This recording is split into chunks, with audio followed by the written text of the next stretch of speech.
ខ្ញុំបានទិញកូនឡានមួយហើយវាជាក្តីសម័យរបស់ខ្ញុំតាំងពីទូចដោយខ្ញុំចូលចិត្តមើលវីដេអូរបស់បរទេសឃើញគេជិះឡានហ្នឹងខ្ញុំសប្បាយចិត្តហ្មងតែឥឡូវនេះខ្ញុំមានវាដែរហើយកូនឡាននេះដែរខ្ញុំបានដាក់ឈ្មោះវាថា T2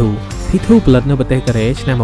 1992ម្ចាស់ដើមរបស់វាបានយកមកខ្មែរតាំងពីឆ្នាំ2005ខ្ញុំបានជួបវាដោយនិស្ស័យពេលកំពុងធ្វើដំណើរតាមផ្លូវដោយគ្មានបំណងនឹងទៅរកទិញឡានទេអញ្ចឹងតោះទៅតាមដានវីដេអូទាំងអស់គ្នាពីដំណើរនៃការទៅទិញឡានហ្នឹងនិងអីដែលខ្ញុំបានរៀបចំបន្តទៀតពេលហ្នឹងដែរគឺខ្ញុំកំពុងតែធ្វើដំណើរទៅដើរលេងជាមួយនឹងគូដណ្ដឹងរបស់ខ្ញុំសួស្ដីគ្រាន់តែឃើញហើយភ្លាមដូចបានជួបភ័ក្រលើកដំបូងអញ្ចឹងមានអារម្មណ៍ថាមាននិស្ស័យអញ្ចឹងលើអត់ចាំយូរឯងប្រាប់ពូកក់លុយពពបាញ់ឆ្នាំថ្មីតែម្ដងមើលដំបងទៅរៀងភ័យដែរបើថាលើកដំបងទិញឡានណោះតែមើលយូរទៅដឹងថាគួរតែលាបពណ៌អីដាក់ពណ៌អីហើយដល់ពេលរៀងឃើញរូបរាងចេញមកអូយអែមែនតែនពីព្រោះពូអ្នកលក់គាត់ប្រាប់ថាពណ៌ពីច្រើនគេប្រើពណ៌ផ្សែងអញ្ចឹងយើងក៏សម្រេចចិត្តធ្វើអីឲ្យខុសគេគឺយើងយកពណ៌ក្រៀមវិញហើយយើងមានការភាសាច្រើនមែនតែនដោយសារយើងត្រូវតែអីច្រើនណោះថ្ងៃបន្ទាប់ខ្ញុំក៏បានមកមួយមិត្តភក្តិខ្ញុំដើម្បីមើលការងារបន្តទៀតហើយក៏អរគុណសាលដែរដែលបានជួយមើលគ្រឿងបច្ចេកទេសមើលពីឡាននៅខ្វះខាតអីហើយត្រូវប៉ះប៉ូវឡើងណាអីចឹងទៅប៉ុន្តែជាក់ស្ដែងទៅឡានដែលពួកខ្ញុំទិញហ្នឹងគឺសំណុំដើមមកវាមកល្អគាត់បានហើយយើងនៅតែបន្ថែមតិចតួចទៀតវាអាច perfect ហ្មងអញ្ចឹងឯនេះសុបាយនិយាយគ្នាលេងមួយពូអីចឹងទៅនេះដល់ថ្ងៃដែលពួកខ្ញុំទៅយកឡានហើយយើងរៀបធ្វើអ្វីបងឡានយកនំផងទៅយក T2 Welcome to the family Welcome so let's see guys ចឹងឥឡូវនេះយើងបានទៅដល់ការ៉ាស់ដើម្បីយកឡានហើយនៅសប្បាយចិត្តមែនតើគឺមានអារម្មណ៍ថារងចាំនឹងទទួលយកវាមកហើយមានកូនឡានច្រើនទៀតនៅការ៉ាស់គាត់ប៉ុន្តែពេលដែលខ្ញុំឆ្លាញ់បំផុតហ្នឹងគឺឡានរបស់ខ្លួនឯងហើយកំពុងតែស្នាមួយពូចាំយកធ្វើឯកសារដើម្បីយកឡានចឹងទៅ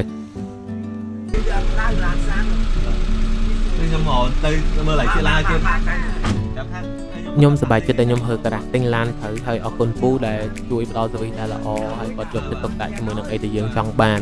គាត់ស្ដាប់យើងគាត់ចង់យើងចង់បានអីចឹងគាត់ជួយកែតម្រូវឲ្យចឹងហើយនេះគឺជាលើកទី1ដែលខ្ញុំបើកឡានលេខដៃអីមានអីមួយយ៉ាងដែរតែបើកឡានម្នាក់ឯងរៀនបើកម្នាក់ឯងទៅព្រោះខ្ញុំធ្លាប់ជិះម៉ូតូអមយ៉ាហើយបើកឡានណាត់ដែរចឹងណារៀនតែប្រភេទតែគាត់ថាយើងអាចត្រឡប់ហើយយើងពីក្នុងការបើកឡានចឹងណាតែសម្រាប់ខ្ញុំយើងត្រូវតែឆ្លងកាត់ឧបសគ្គនឹងដោយខ្លួនឯង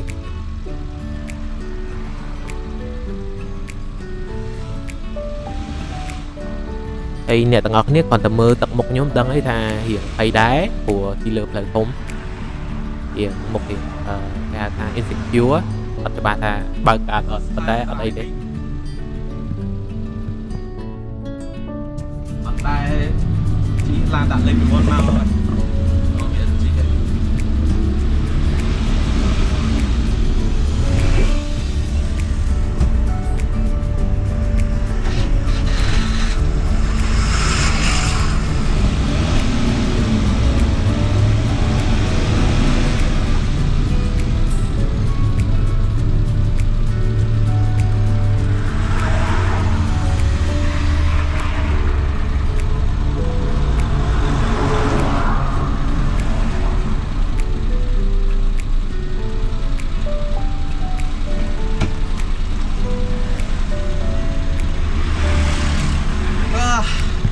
First time driving this car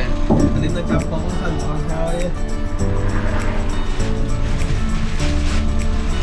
Holy shit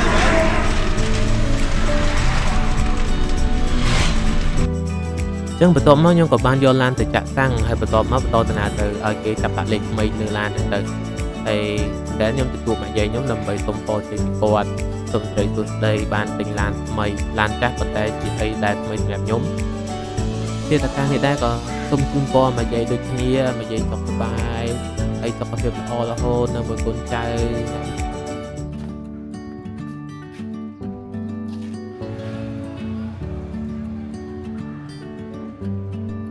ប្លង់នេះចាប់ UM មកបានយកប្លង់ដូច vintage តែតែណាតោះមកខ្ញុំក៏បានធ្វើដំណើរជិះដើរលេងជាមួយខ្ញុំញ៉ាចង់តាក់ឡានហើយមានអីមិនសិនពូល្អឡើងស្ពានឲ្យមកអែមហើយខ្ញុំជិលដែរឃើញមិនសិនល្អ ហើយបង្រៀនគាត់វិញនៅខាងក្រោយសប្បាយម្យ៉ាងដែរពីឡានថ្លៃក៏រ៉ប់តោះមកខ្ញុំក៏បានធ្វើដំណើរទៅផ្ទះវិញបានឆ្លងកណូតឆ្លងទន្លេលើកទី1ហើយបានដល់ទៅហើយថ្ងៃទី Day 2 នៃការជិះឡាន Day 2ថ្ងៃនេះអត់មានច្រើនទេមានតែធ្វើឡានធម្មតាព្រោះយើងប្រជែងនេះគឺយើងកំពុងតែចាប់ផ្ដើមធ្វើការវាហើយដាក់ជំនាញមួយសិន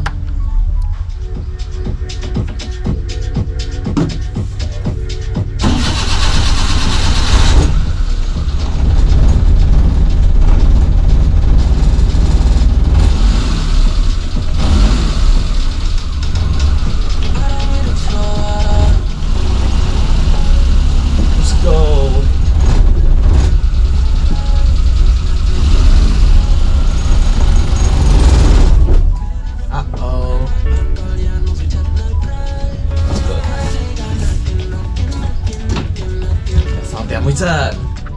ចឹងឥឡូវនេះគឺខ្ញុំកំពុងតែធ្វើដំណើរទៅបិទ UV បិទការពារកម្ដៅទាំងកញ្ចក់មុខក្នុងអយ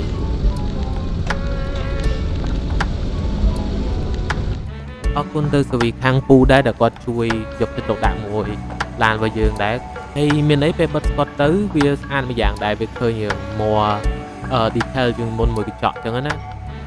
អញ្ចឹង vlog ខ្ញុំសញ្ញាបតិតនេះគឺចប់ត្រឹមប៉ុណ្្នឹងហើយសង្ឃឹមថាអ្នកទាំងអស់គ្នាជួយចុចវីដេអូមួយនេះហើយវីដេអូបន្តទៀតនឹងមានអីដែលល្អៗជាច្រើនចែករំលែកអ្នកទាំងអស់គ្នាអញ្ចឹងសង្ឃឹមថាជួបអ្នកទាំងអស់គ្នានៅវីដេអូថតទៀតអរគុណអ្នកទាំងអស់គ្នាដែលបានទស្សនា